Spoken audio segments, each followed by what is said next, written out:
रूस और भारत के बीच में 30,000 करोड़ की एक ऐसी डील फंस गई जिसे लेकर अब रूस और भारत दोनों आमने सामने हो गए। बता दे कि जिस डील को लेकर भारत और रूस के बीच में विवाद है वह डील भारत की नई पहचान और पीएम मोदी की सबसे महत्वाकांक्षी परियोजनाओं में से एक है। जैसा कि वंदे भारत जैसे अत्याधुनिक ट्रेन भारत के ट्रेन इतिहास की एक नई क्रांति है, लेकिन कुछ लोगों को वंदे भारत जैसे ट्रेन से या ट्रेन का वंदे भारत नाम होने से आपत्ति है। ऐसे में असामाजिक तत्व वंदे भारत को अपने पत्थरबाजियों का निशाना बनाते रहते हैं। लेकिन अब इसी वंदे भारत को लेकर भारत और रूस भी आमने सामने आ गए। दरअसल भारत ने 30,000 करोड़ में 120 वंदे भारत ट्रेन को बनाने, सप्लाई करने और उसके रखरखाव का समझौता किया था। हालांकि रूस के साथ यह एक संयुक्त समझौता था, यानी कि रूस और भारत दोनों की कंपनियां मिलकर इस ट्रेन का निर्माण करेंगी।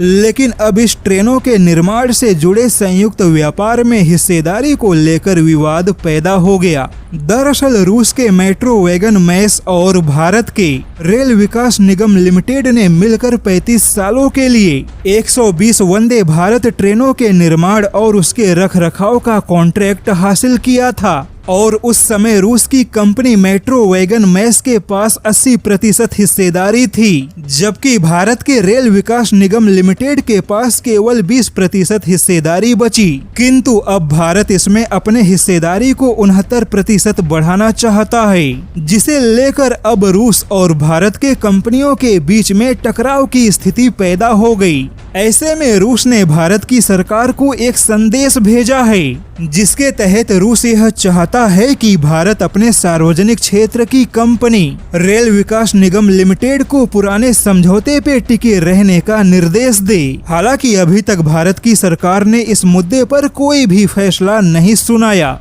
लेकिन वंदे भारत के 30,000 करोड़ की डील इस समय रूस और भारत के कंपनियों के बीच में एक गंभीर मुद्दा बन चुका है और अब कहीं ना कहीं इस डील को लेकर दोनों देशों की सरकार भी आपस में उलझती दिखाई दे रही है।